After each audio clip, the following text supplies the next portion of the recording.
Hi, folks. I wanted to give you an update on my energy console. There's only 2.4. Of course, that's a low voltage. I'm running a TV right now and a light, and yeah, and it's really cloudy outside, but it'll hold up. As you can see, I got my batteries here. They're mostly rechargeable, but yep. And here's my battery charger, 9 volt. This is accommodation. And got my USB plugs here. I got some plugs in the back. We'll get to that later. Here's my little, what do you call them things? Got a name for everything. Device caddy. And yep, this is 12 volts, and all these others are 12 volts. These are my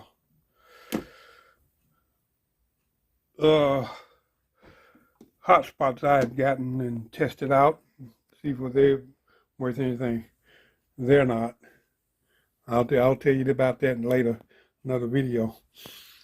And this is the inner workings.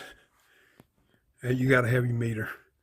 As my fuses and a couple of plugs going outside. I'm using this little 600 watt inverter, and it works great. I can cut it on and off here. I've got two 100 amp hour batteries, in which I'm using this right here for storage. These don't go in here. That's just unit. You know, you got space to store something, you're going to store it, right? Okay, anyway, this is where the other battery is going to go. I'm going to have 3,600 watt hours of battery storage. Okay, now this right here is what I use to, if I need to charge these on a continuous cloudy day, 3 or 4 days, I'll use this right here to charge it off of my big system. This is a small system here. This is what I use to monitor. I got some gauges I need to hook up, and I hadn't hooked them up yet.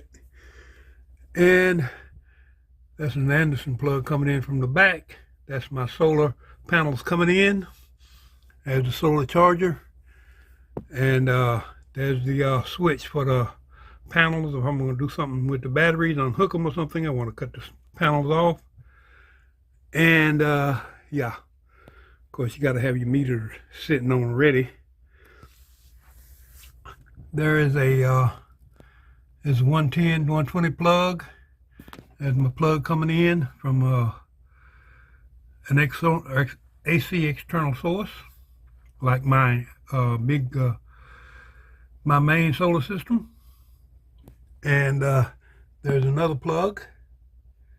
And what happens is this little box here, that's an auto switch. It'll actually switch over from my inverter to the external power. And what it'll do is it'll run everything I'm running off of the external power, while at the same time using this right here to charge the battery. So yeah, all it have to do is get some power from the outside, and it automatically switches over. Yep. Of course, now I do not have this hooked up to the wall utility. This right here is all solar, and I have solar coming in, and I also can back it up with solar. I only had to do that once, and but it's nice to have. Yep. Now let's get to the back and see what we got back there. I'm probably going to have to unhook some things to move it. And we're back. This is the Anderson plug. I had to unplug it from here to move it out. I had the MC4s at first, and I decided I wasn't going to use that.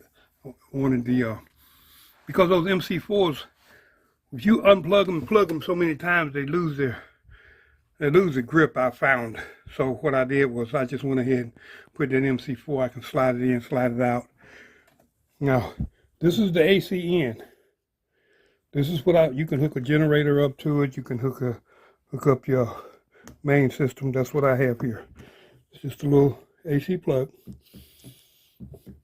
And we have 4 USB ports and 4 120 outlets.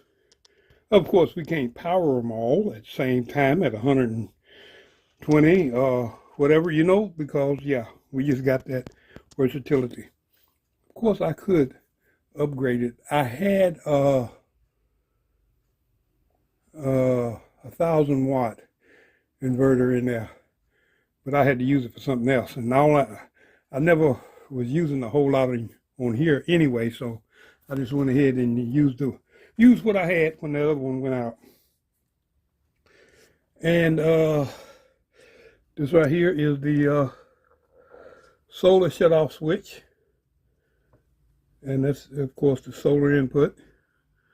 And this is something I ran out to. I was running my Christmas lights.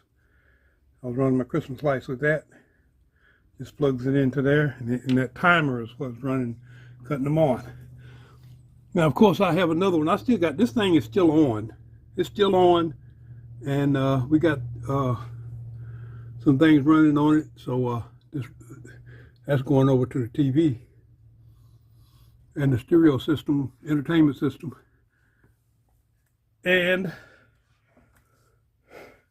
here's the lighter plugs. Can run to 12 volts. And I got 2 here. 1, 2, 3, 4, 5. 5 lighter plugs. Those, they are all fused, even though this one right here has its own fuse, but yeah. So, you know, that's basically it.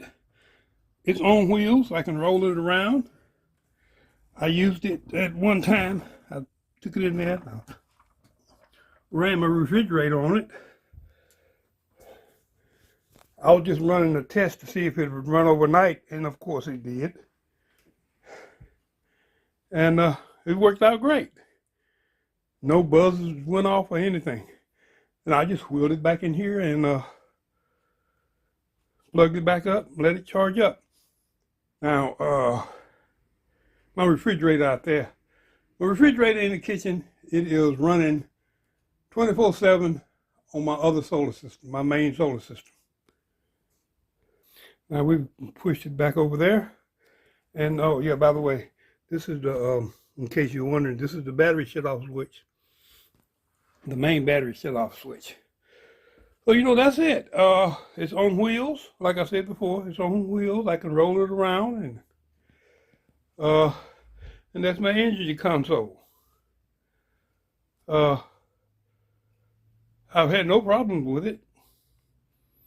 Well, really, the only problem I had with it is I'm always wanting to add something else to it. I want to add my meters over here. So, probably some meters here. I was thinking about it. Solar input meter, battery monitor, and an AC monitor. 3 of them. I want to put 3 of them in here. That's what I'm thinking about. I'm not doing. I don't know. Maybe I will. Maybe y'all can help me out with that. But yeah. So I'll go ahead and edit this and put it up. Y'all tell me what you think. But I think this is going to be the future. I think it is. I think it's going to be the future, unless we have some some gatekeepers that don't want it to happen, like they didn't want solar to happen to start with. You need to get net metering. Not going to happen. I'm not going with the utility company on this. Nope.